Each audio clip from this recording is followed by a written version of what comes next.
Hey, yeah, I've got Rain in Death Valley in for the rest of this week, working on a couple of singles.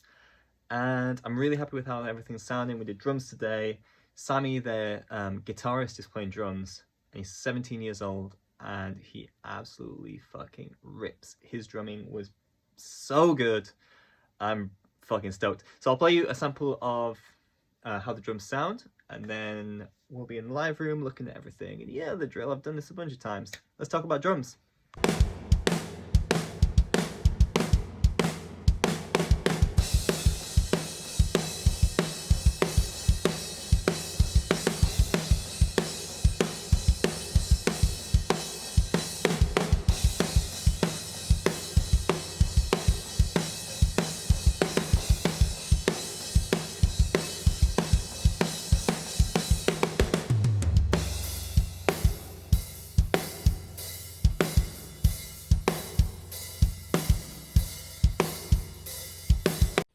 All right, so we've got a pretty different looking drum setup to usual today.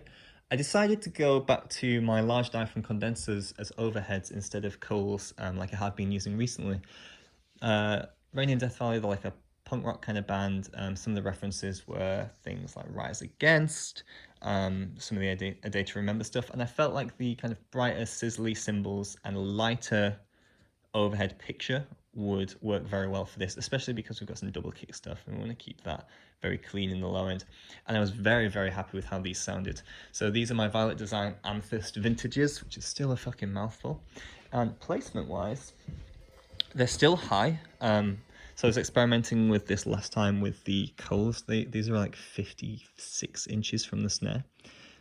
Positioning wise, I was asking everyone's favourite guy, Ramesh Dodengurda, about his overhead positioning the other day, and he was talking about placing them a little bit over the toms just to grab a little bit of that.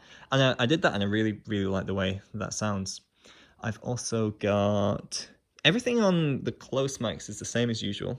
And we are using this Ludwig Supraphonic, which I was surprised was our choice. It sounds fucking awesome. It was just the right drum for Sammy's playing. So for the faster song, we've got it tuned to 200 hertz on the batter head. Sorry, they're still pretty low, but it works really, really well in lower tunings, this drum. And then on the slower song, we've gone all the way down to 160 hertz just to get a real punch out of the drum. Okay, room mics. Let's talk about those. We've got a couple of different things. I went for Coles on the main room mics, and this spot just sounded really good in the room. So instead of doing a wide spaced pair, I went for an XY pair here. Oh, I guess it's Blumline. I think that's basically the same thing with a figure of 8 microphone. And then I've got this guy up here, which I called the CLA mic, because I watched a Mix with the Masters video of Chris Lardalgi tracking, which is weird because he doesn't track, but he put a Neumann U67 in that position behind the kit, and he slammed it with, like, in the mix, I think he used the JST gain reduction plugin. I used something else because I wanted to try some outboard, but that plugin is fucking sick. He used a U67, I'm using a JZ U67, same kind of concept. I'm still using my distant high-up microphones, but I decided to place them so the back was facing these panels. I felt like that would give me a slightly more focused sound than having the back, because these pick up from the front and the back, than having the back facing the kind of harder surface of the roof. I really like the way it sounds. I think it came out really, really well. The only other thing that we've got, I'm using Blue Kiwi on the kick out, which I really liked last time I was tracking drums with the Ultraviolet last week, but the Blue Kiwi stopped working properly. It had like an intermittent noise, so I had to take it to our tech Gareth downstairs to take a look at. But now it's working again. It sounds fucking great in this position. It really, really captures something cool in the low end of the kick. So that is all of the microphones. Oh, one other thing I should talk about is, so last week I went pretty in on isolating the drums using these panels. I tried it in this production. I didn't like the way it sounded with the panels behind the kit. I felt like it took away too much of the life and the size of the kit. Sammy's not hitting his cymbals too hard. And the cymbals themselves are quite dark cymbals. Like I've got my K dark, my hi-hat and my ride they're both from the 70s. They're like vintage and very dark and very patinaed, which is also something I should talk about really quickly. Look how gross these hi-hats look, but they sound amazing because they've got all this grime and stuff on them. They're super dark, which means I can brighten up the snare drum without making the hi-hats abrasively bright. Anyway, I didn't like the sound of baffles on this drum pitcher. I wanted something that was a bit more open and bigger sounding and more dramatic, and I think this achieved that. So let's go into the control room and we'll talk about all the outboard. So I've done some different stuff there as well. All right, this is the longest bit of the video and the one that always takes me the longest to upload on the Instagram stories. But here we go. Here's what we got, and let's talk about it. So the kick in went through this Burl B1D. I think this preamp is fantastic for low end.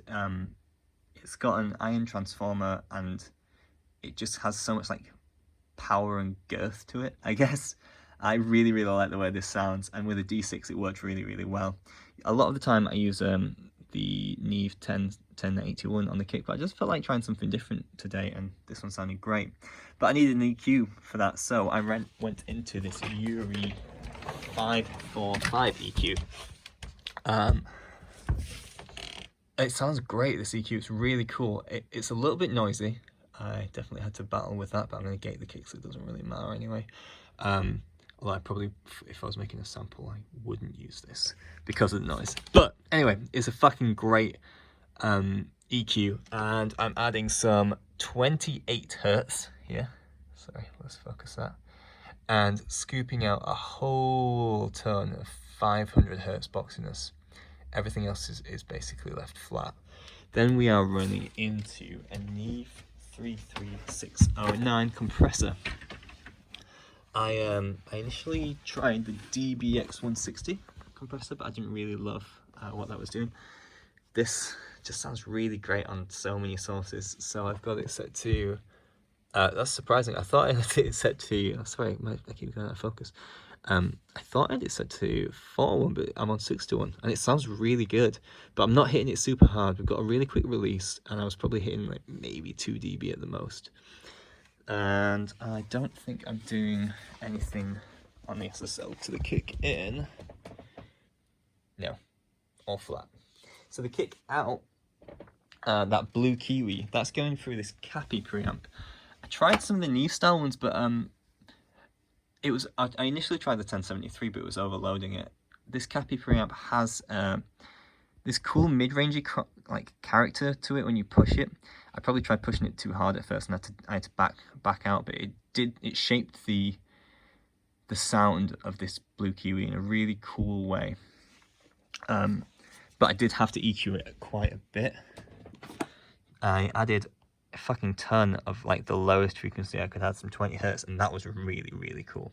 I had to do that using these big ATC monitors because it was harder to kind of figure out on the Unity Audio Rocks. And then we're cutting out some 800, my focus is rubbish today, 700 hertz and some more 700 hertz. I have no idea why I did it on 2, it just sounded better that way. And that is it for the kick out.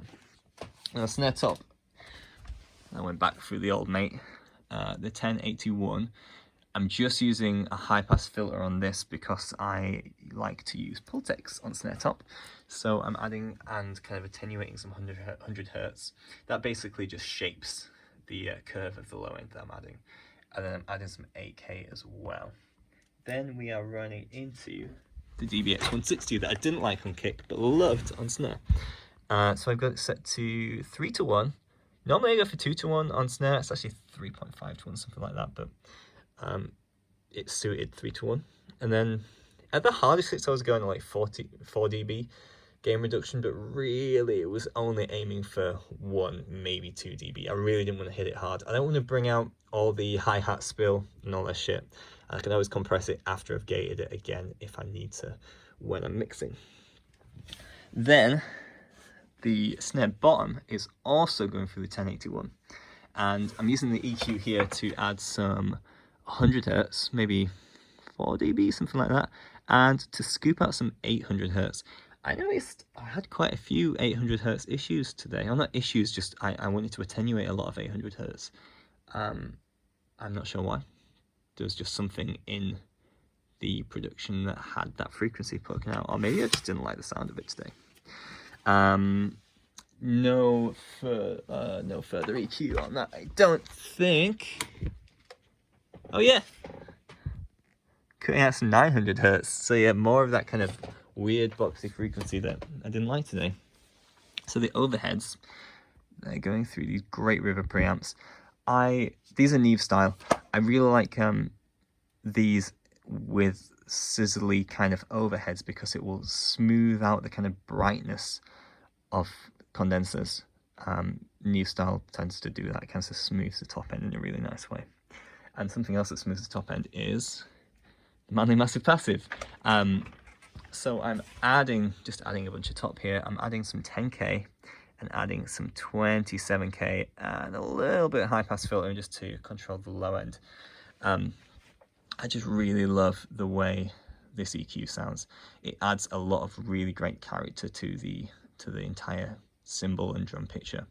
And then running into some distressors. We've got this set at 3:1 with the high pass filter and link engaged. We're going slowest attack, fastest release. And I was knocking maybe 3 or 4 dB off it. This was to control the snare drum. You've got to be careful when dialing something in like this. Have the drummer play as hard as they're going to play. Have them play something with lots of cymbals, because otherwise if you dial it in while they're doing a kick snare hi-hat beat and it sounds sick, and then they start whacking the cymbals, you just get loads of like chaotic compression. I do think I did some more EQ here as well. No, I didn't. All right, no more EQ there. The room mics, so the Coles, through there, that guy, that is going through this DAX preamp. This thing's so fucking clean. I initially tried the Neve 33115, which is clean for a Neve, but still very characterful. And it was a bit too much. The DAX is just super clean and super open. You can just hear everything with it. It doesn't add any character. And with the Coles in this production, it just worked really, really well. And then for our processing on the room mics, I added a little bit of top end. The Coles, they're super dark. I didn't want to add too much, but a little bit. I high pass filtered it. We cut out some 2.53K stuff. That was cymbals just going wild. And then some 400 stuff, like some boxiness. Then our high rooms, they are going through those APIs. I kind of realized that for my stereo rooms, I really like open, clean preamps and APIs, similar to the DAX, but in a very different way, open and clean. And then that's going through some more EQ, and we've got high pass filtering, some low pass filtering on one side. I'm using 2 different microphones. So what was this one? This one was the AEA N22, which must have needed a little bit more cymbal attenuation. I've got some clearing up all that cymbal stuff. I did try cutting out a bunch of boxiness in the lower mids initially, but it just killed the snare. So I decided to leave that in, but have a slightly lower volume of this channel. That worked really well. And then the mono room, the CLA kind of thing, that is going through, what is it going through? Oh, that's going through another Cappy, the other classic audio. So again, another kind of open, clean, although this one's a little bit more characterful preamp. And then into the 1178 compressor. This, I honestly couldn't tell you how hard it was being hit. I just kind of dialed in, so it sounded cool. Maybe 10 dB, who knows? It's set to 8:1, slow attack, fast release, and it's just there to kind of crush and crunch. I'll do, after this video, I'll post like each drum and how they sound. And then the toms, they just went through the SSL. I really like the SSL preamps for toms, and added a bunch of low end, cut out a bunch of boxiness, a fucking lot of it, and then added some top end. It's really simple. Toms, I tend to do a pretty similar thing each time, especially because I'm using the same microphones on the same toms in a lot of the time with a very similar tuning scheme. And then hats and ride, I decided I wanted to use my Neves, the 1073 for the hats and ride. Again, I want that kind of top end control. I want that saturation, that smoothing in the top end. Neves are really great for that. And if we look at the EQ, so like with a hi-hat, I'm cutting out, I'm like low pass filtering some of that extreme top end out, although I am adding some different kind of 600 hertz as well. Cutting out some boxiness, and we're high pass filtering the fuck out of both of those, because I don't want a bunch of low end in my cymbal microphones. So that's everything. I'll play you an example of the drums again, and then I'll isolate each drum so you can hear everything that I've been talking about. All right, see ya.